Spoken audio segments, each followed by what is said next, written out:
ഇന്ന് തന്നെ ഡൗൺലോഡ് ചെയ്യൂ. കാണൂ നിങ്ങളുടെ ഫേവറേറ്റ് ഷോസ്. എനിക്കുള്ള ശിക്ഷ വിധിക്കാൻ കൂട്ടം കൂടി നിൽക്കാം എല്ലാവരും. അറിയാടോ, ഒരു ദുരന്തം വരുമ്പോ മനുഷ്യത്വം ഉണ്ടാവുന്നൊക്കെ പറയുന്നത് വെറുതെ. എത്ര വലിയ ദുരന്തം വന്നാലും ഓരോരുത്തര് അവരവരുടെ സ്വാർത്ഥതയെ നോക്കും. അതൊന്നും സാരില്ല. മോനെ കാണാതായപ്പോ നിത്യമ്മ റോഡിലൂടെ ഒക്കെ ഓടി. അപ്പൊ പറ്റിയതാ.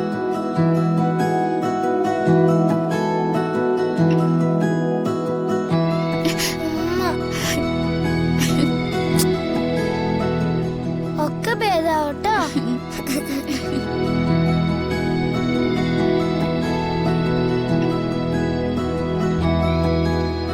കുറച്ചു നേരത്തേക്ക് മോൻ എല്ലാവരെയും ഒന്ന് പേടിപ്പിച്ചു കളഞ്ഞല്ലോ.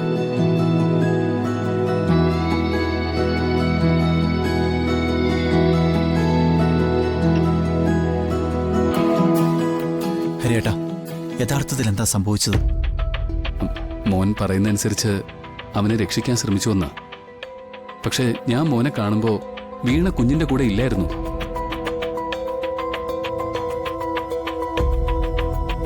കുട്ടിയെ ആരോ തട്ടിക്കൊണ്ടുപോയതാണെന്ന് പറഞ്ഞപ്പോ ശരവണൻ വീണയെ പറ്റി ഒരു സംശയം പറഞ്ഞതാ.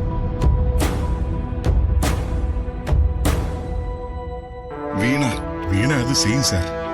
അവൾ அந்த மாதிரி ഒരുത്തി. എന്തായാലും പോലീസ് അന്വേഷണം മുന്നോട്ട് പോട്ടെ. ഭാവിയിലും ആദ്യമോന് പ്രശ്നങ്ങളൊന്നും ഉണ്ടാവരുതല്ലോ, അല്ലേ അച്ഛാ? അത് തന്നെ മതി മോനെ. ഹരിയേട്ടാ, താങ്ക്സ്. താങ്ക്സ് ഒന്നും പറയണ്ട മനു. പക്ഷെ നിങ്ങളൊക്കെ ചെയ്യേണ്ട ഒരു കാര്യമുണ്ട്. ഇത്രയും നേരം നിങ്ങളെല്ലാരും കൂടെ ചേർന്ന് ഒരു കുറ്റവാളിയോടെന്ന പോലെ നിത്യയോട് സംസാരിച്ചുകൊണ്ടിരുന്നത്. നിങ്ങളുടെ ഓരോ ചോദ്യവും അത് നിത്യ എത്രമാത്രം വേദനിപ്പിച്ചിട്ടുണ്ടെന്ന് എനിക്കറിയാം.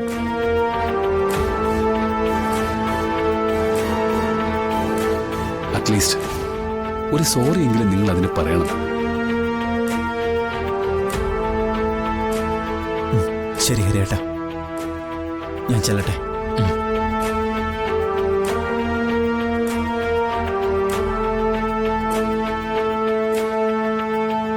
ഹരി, ചെറിയൊരു കാര്യമല്ല ചെയ്തത്.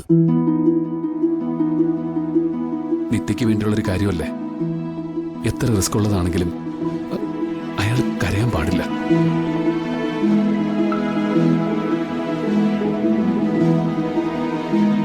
നിത്യച്ചി, സോറി.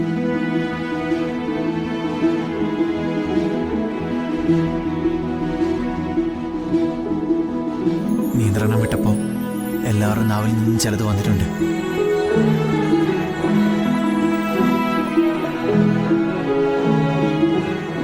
അത് സാഹചര്യം വെച്ച് മനസ്സിലാക്കിയാൽ മതി. I am really sorry. സാരല്ല മനു. എന്തൊക്കെ സംഭവിച്ചാലും ഇവൻ തിരിച്ചു വന്നല്ലോ. ഇതിനപ്പുറത്തേക്ക് എന്ത് ക്ഷമ പറിച്ചില്ല.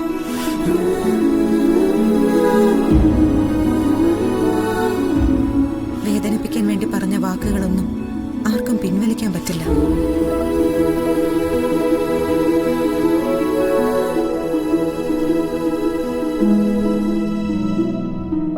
അത് നെഞ്ചിൽ കുത്തിയ പോലെയുള്ള വേദന ഒരുപാട് നാള് ബാക്കി കിടക്കും.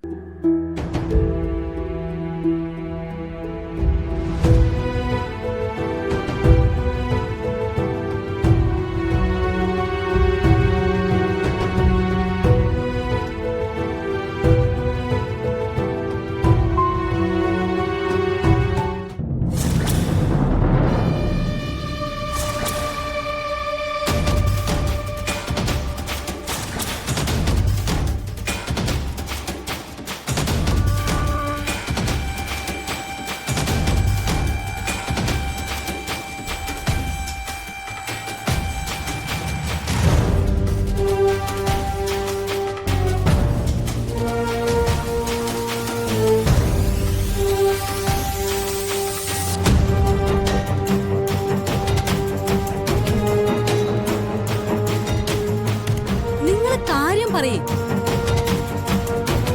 മിണ്ടാതെ എങ്ങനെയാ? അല്ല, നിങ്ങൾക്ക് എന്താ പറയാനുണ്ടെന്ന് പറഞ്ഞത്? അല്ല രഘു, നിത്യേന്ന് ഡിസ്ചാർജ് ചെയ്യുമല്ലോ. അങ്ങനെയാ ഡോക്ടർ പറഞ്ഞിരിക്കുന്നത്. അങ്ങനെയാണെങ്കിൽ ഞങ്ങൾ ഇവിടുന്ന് തിരിച്ചു പോകും. മോനെയും കൂടി കൊണ്ടുപോകണം.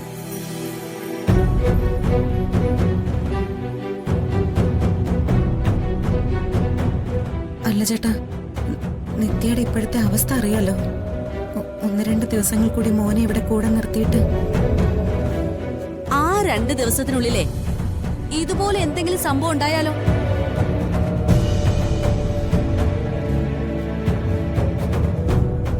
ഞങ്ങൾ എന്തിനാ വെറുതെ റിസ്ക് എടുക്കുന്നേ?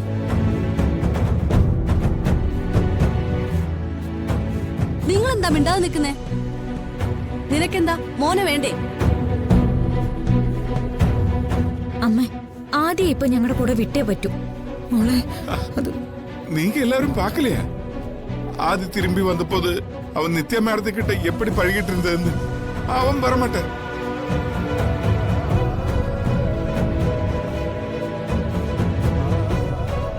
മനു, മോനെ ഇപ്പൊ കുഞ്ഞിനെ കൊണ്ടുപോണ്ട. അവൻ ബഹളം വെക്കും.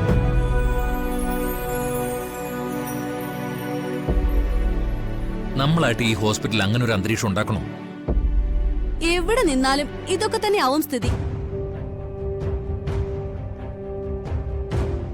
മുറിച്ചു മാറ്റേണ്ടതാണെങ്കിലേ അത് കുറച്ച് നേരത്തെ ആവുന്നത് കൊണ്ട് ഒരു കുഴപ്പമില്ല. പറഞ്ഞത് ശരിയാണ്. മുറിച്ചു മാറ്റാനേ പറ്റൂ. അതവനെ ഒരുപാട് വേദനിപ്പിക്കുന്ന രീതിയിലാവരുതെന്ന് മാത്രം. മനുവിന്റെ അച്ഛനും അമ്മയും പറയുന്നുണ്ടല്ലോ, അതിനപ്പുറം വേറൊന്നും അമ്മ പറയണ്ട.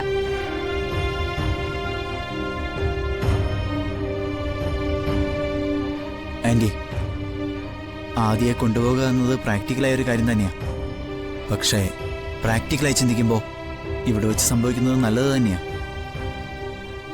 ഇവിടുന്ന് തിരിച്ചു പോകുന്ന നിത്യേച്ചിക്ക് പതുക്കെ അതിനോട് പൊരുത്തപ്പെടാനും പറ്റും.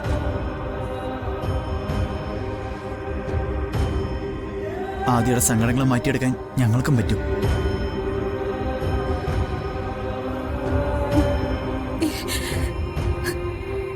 കൊണ്ടുപോയിക്കോളൂ.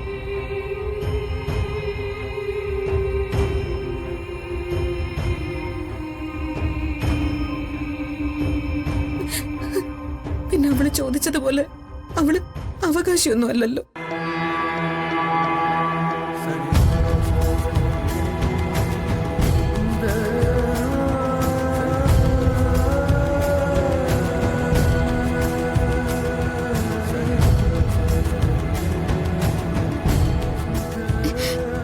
താങ്ക്സ് ഹരി. ഹരി ആദ്യയെ കൂട്ടിക്കൊണ്ട് വന്നില്ലായിരുന്നെങ്കിൽ ഞാനിപ്പോ എല്ലാവരുടെയും കണ്ണിലെ കരടായനെ. എനിക്കുള്ള ശിക്ഷ വിധിക്കാൻ കൂട്ടം കൂടി നിൽക്കാം എല്ലാവരും. അറിയാടോ, ഒരു ദുരന്തം വരുമ്പോ മനുഷ്യത്വം ഉണ്ടാവും എന്നൊക്കെ പറയുന്നത് വെറുതെ. എത്ര വലിയ ദുരന്തം വന്നാലും ഓരോരുത്തര് അവരവരുടെ സ്വാർത്ഥതയെ നോക്കും.